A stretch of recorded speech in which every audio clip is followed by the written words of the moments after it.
Good morning बच्चों, आप सभी का स्वागत है आपके अपने YouTube channel Anil R classes में। आज मैं कक्षा 9 के लिए जो है ना विषय विज्ञान लेकर के आया हूँ। आज का पहला पाठ है और भाग नंबर 1 है और पाठ का नाम क्या है? हमारे आसपास के पदार्थ।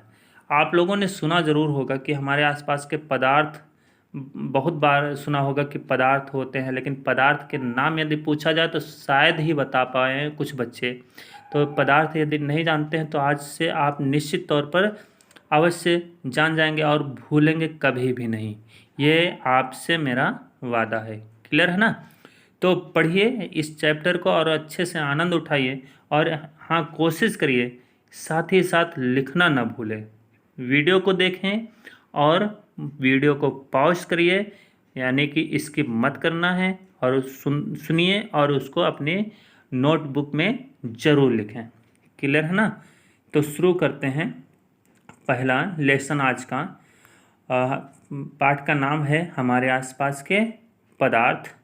आखिर ये पदार्थ हम सुनते चले आ रहे हैं, लेकिन पदार्थ होते क्या हैं हमारे समझ में नहीं आता है ना। तो जब समझ में नहीं आता तो क्या करना है, आपको बस इसी चैनल पर बने रहना है और देखना है, हर एक चीज़ आपको समझ में ज़रूर आएगी। क्लियर है ना? तो देखेंगे यहाँ पर हेडिंग पड़ चुकी है पदार्थ, और पदार्थ को इंग्लिश में बोलते हैं मैटर। क्या बोलते हैं? मैटर। तो यानी कि वे सभी वस्तुएं जिनका द्रव्यमान होता है, यानी कि जिनका मास होता है।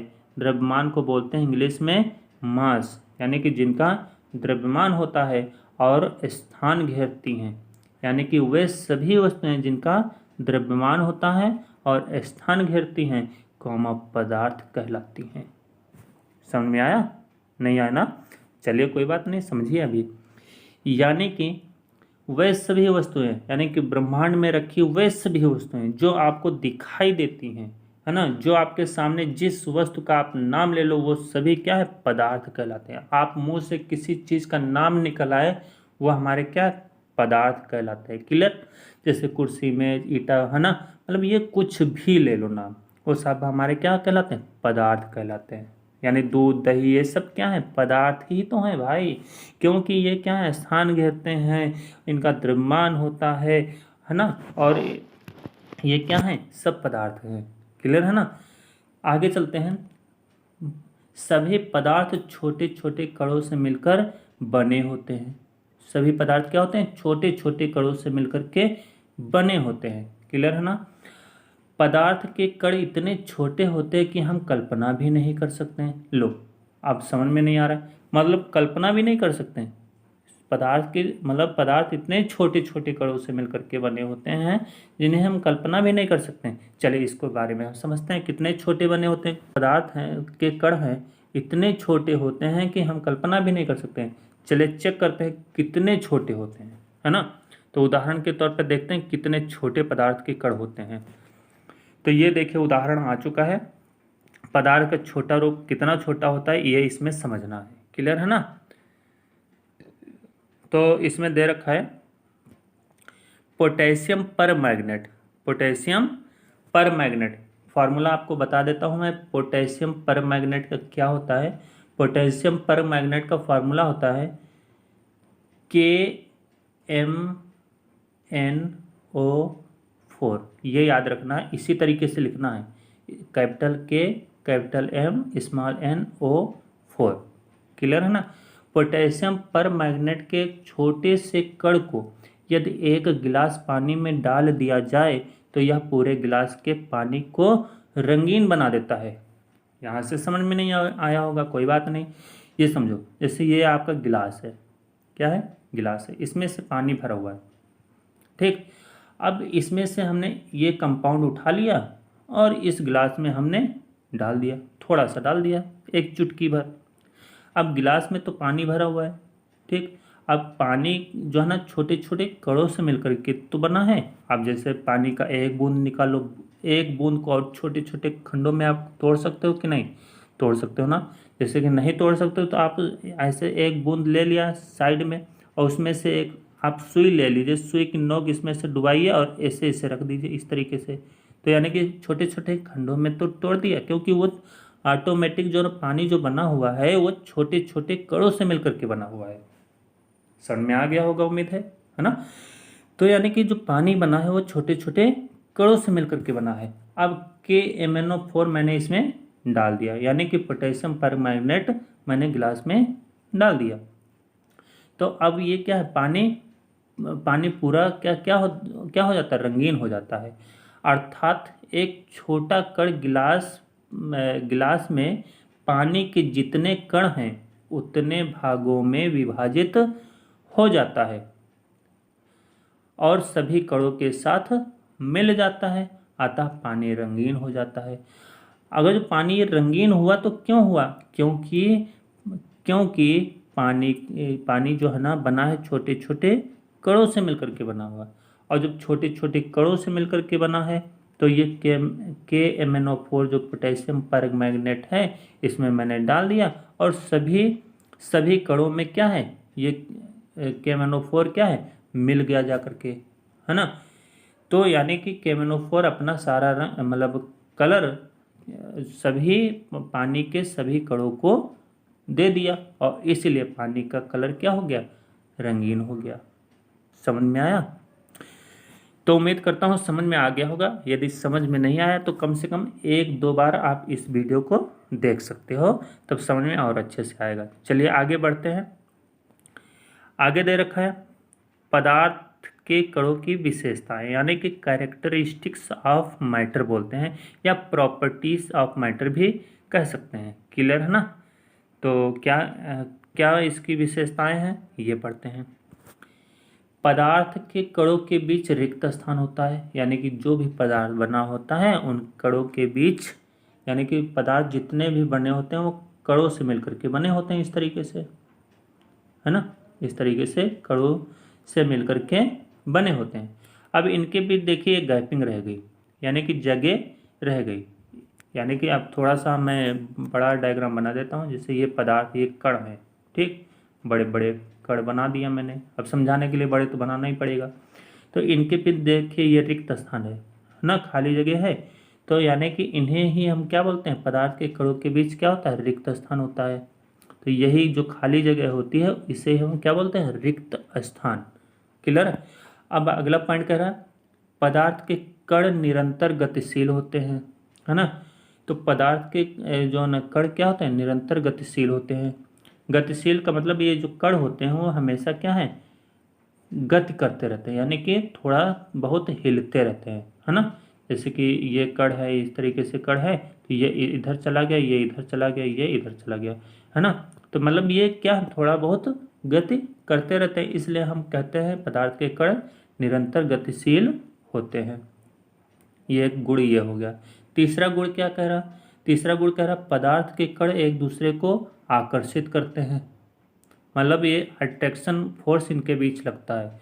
यानी कि जो पदार्थ के कण हैं एक दूसरे को क्या करते हैं, आकर्षित करते हैं। ये इनको आकर्षित किया तो इन्होंने इनको आकर्षित किया, और ये इनको आकर्षित, तो जब ये आकर्षित करते हैं तभी तो ये मूवमेंट करते हैं, यानी गति करते हैं, और इसीलिए गतिशील होते हैं, है ना। तो जब एक दूसरे को आकर्षित करेंगे, जब आकर्षित करेंगे तो ये एक दूसरे के पास जाएंगे, और जब जाएंगे तभी तो ये गतिशील होंगे, है ना। उम्मीद है समझ में आया होगा। चलिए आगे बढ़ते हैं। आगे कह रहा है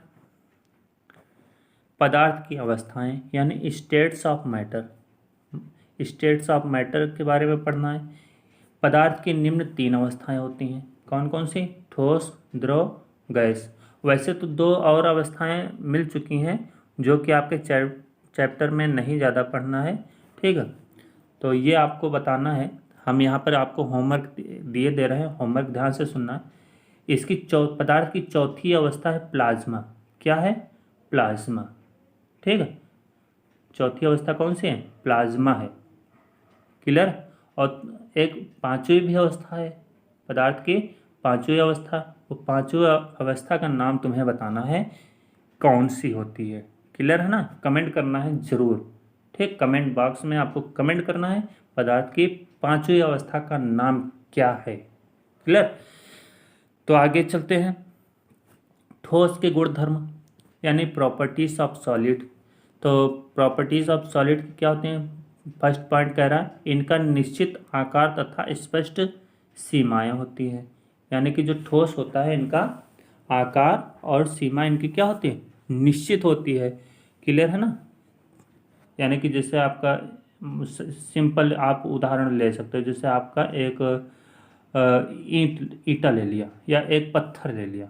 अब ये जैसे मैंने पत्थर लिया तो एक इसका स्पष्ट सीमा हो गई, मतलब ये इतना ही एक सीमा, मतलब ये बढ़ नहीं सकता है ना, और इसका आकार भी एक फिक्स हो गया। क्लियर है ना? तो सीमा भी फिक्स और आकार भी फिक्स। क्लियर है ना? तो आगे चलते हैं। अगला पॉइंट क्या कह रहा है? अगला पॉइंट कह रहा है कि स्थिर आयतन अर्थात मतलब स्थिर आयतन अर्थात संपीड्यता नगण्य होती है। मतलब इनका आयतन जो है ना स्थिर होता है, इनका आयतन क्या होता है? स्थिर होता है, और संपीड्यता नगण्य होती है। संपीड्यता का मतलब फैलने का गुण, यानी कि फैलने का गुण मतलब ना के बराबर होता है, मतलब ये फैलते नहीं है। क्लियर है ना? तो ये समझ में आया। फैलने का गुण का मतलब ये होता है जैसे कि आप क्या है, कोई चीज़ ले लो, जैसे कि आप रबड़ ले लो सिंपली, है ना, ये आपके रबड़ है। क्लियर है ना? अब इस रबड़ को आप यहाँ से पकड़ो और यहाँ पकड़ो, अब इसको खींचो तो ये फैल जाएगा, फैलेगा ना?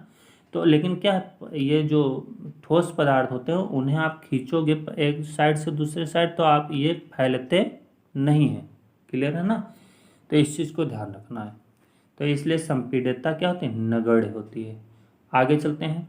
अगला पॉइंट कह रहा है, अगला पॉइंट क्या कह रहा है? बाह्य बल लगने पर भी ठोस अपने आकार को बनाए रखते हैं। यदि आप उनको दबाते हैं तो वो दबने वाले नहीं हैं, इसलिए उनका आकार क्या होता है?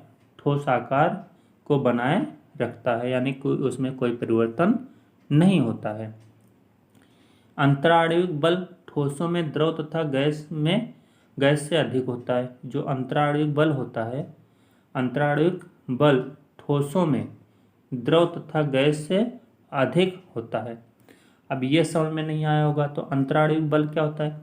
जैसे हमने कहा ये ठोस बना हुआ है, तो इनके मतलब ये छोटे छोटे कणों से मिलकर के बना हुआ है, तो ये बहुत पास पास होते हैं। लेकिन अगर जो द्रव की बात की जाए तो द्रव के कण जो है इतनी दूर दूर होंगे।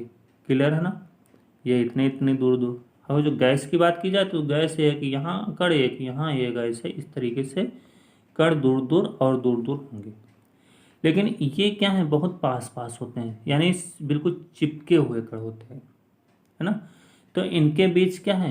अंतरा आणविक बल, मतलब किन्हीं दो कणों के बीच लगने वाला बल क्या कहलाता है? अंतरा आणविक बल कहलाता है, जो एक दूसरे को बांधे रखने में सहायक होते हैं। मतलब जो एक दूसरे के कणों को, मतलब एक दूसरे के कण को बांधे रखने में सहायक होते हैं। तो यानी कि ठोसों में द्रव तथा गैस से अधिक होता है। यानी कि जो ठोसों में है अंतराणविक बल, वो द्रव और गैस से क्या होता है? अधिक होता है। जाहिर सी बात, इनके कण जो बहुत पास पास होते हैं और इनके कण क्या होते हैं? इसकी अपेक्षा दूर दूर होते हैं, इसलिए इनके कणों के बीच अंतराणविक बल कम लगता है। ठीक है, चलिए आगे चलते हैं। द्रव के गुणधर्म यानी प्रॉपर्टीज ऑफ लिक्विड्स बोलते हैं। तो क्या होते हैं द्रव के गुणधर्म, या इसमें पढ़ते हैं, है ना? पहला पॉइंट कह रहा है द्रव का निश्चित आकार नहीं होता है। द्रव का निश्चित आकार नहीं होता है, ये तो बात सही है। आप जिस बर्तन में रखेंगे उसी बर्तन के आकार का द्रव मतलब रूप ले लेगा, है ना?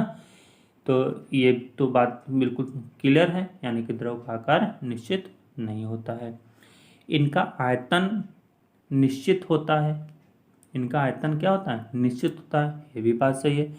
यदि एक गिलास भर पानी लेंगे, है ना, और यदि आप एक लोटा में डाल देंगे वो पानी, ठीक, एक लोटा में डालेंगे तो उसका जितना वॉल्यूम इसमें रहेगा उतना ही वॉल्यूम इसमें रहेगा, मतलब उतने ही आयतन में पानी इस लोटे में भी आएगा और उतने ही आयतन में पानी गिलास में भी आएगा। क्लियर है ना। द्रव में बहाव होता है और इनका आकार बदलता रहता है। तो द्रव का आकार तो बदलता रहता है, ये तो बात सही है, और इनके बहने का गुण भी पाया जाता है, इसलिए इसमें कहा गया द्रव में बहाव होता है, यानी कि द्रव में बहने का गुण पाया जाता है और इनका आकार बदलता रहता है। अगला पॉइंट कह रहा है इनका अंतराणविक बल ठोस से कम होता है। जो इनका अंतराणविक बल होता है वो ठोस से कम होता है, जो कि अभी बताया गया है इसके पहले, है ना। तो इसके पहले ही बताया कि जो ठोस में है अंतराणविक बल अधिक होता है, द्रव में जो है ना ठोस की तुलना में कम होता है, और गैस में द्रव की तुलना में अंतराणविक बल कम होता है ना। तो यानी कि सबसे कम अंतराणविक बल किसमें मतलब किसमें कम होता है, सबसे कम अंतराणविक बल होता है किसमें, गैस में, है ना। तो इस चीज़ को ध्यान देना है। क्लियर है ना। तो ये भी आपका पॉइंट हो गया। चलिए आगे चलते हैं। अगला पॉइंट कह रहा है गैस के गुणधर्म यानी प्रॉपर्टीज ऑफ गैस, यानी ठोसों एवं द्रवों की तुलना में, ठोसों एवं द्रवों की तुलना में गैसों की संपीड्यता काफ़ी अधिक होती है। संपीड्यता का मतलब फैलने का गुण सबसे अधिक होती है। ठोसों और द्रवों की तुलना में जो है ना गैसों की संपीड्यता क्या होती है, सबसे अधिक होती है। संपीड्यता का मतलब फैलने का गुण, है ना। चलिए आगे बढ़ते हैं। अगला पॉइंट कह रहा है इन कणों के बीच अंतराणविक बल सबसे कम होता है। इन कणों के बीच अंतराणविक बल सबसे कम होता है, ये भी अभी मैंने बताया। यानी जो गैस होते हैं इन ये गैस के कण बहुत दूर दूर होते हैं मॉलिक्यूल, है ना।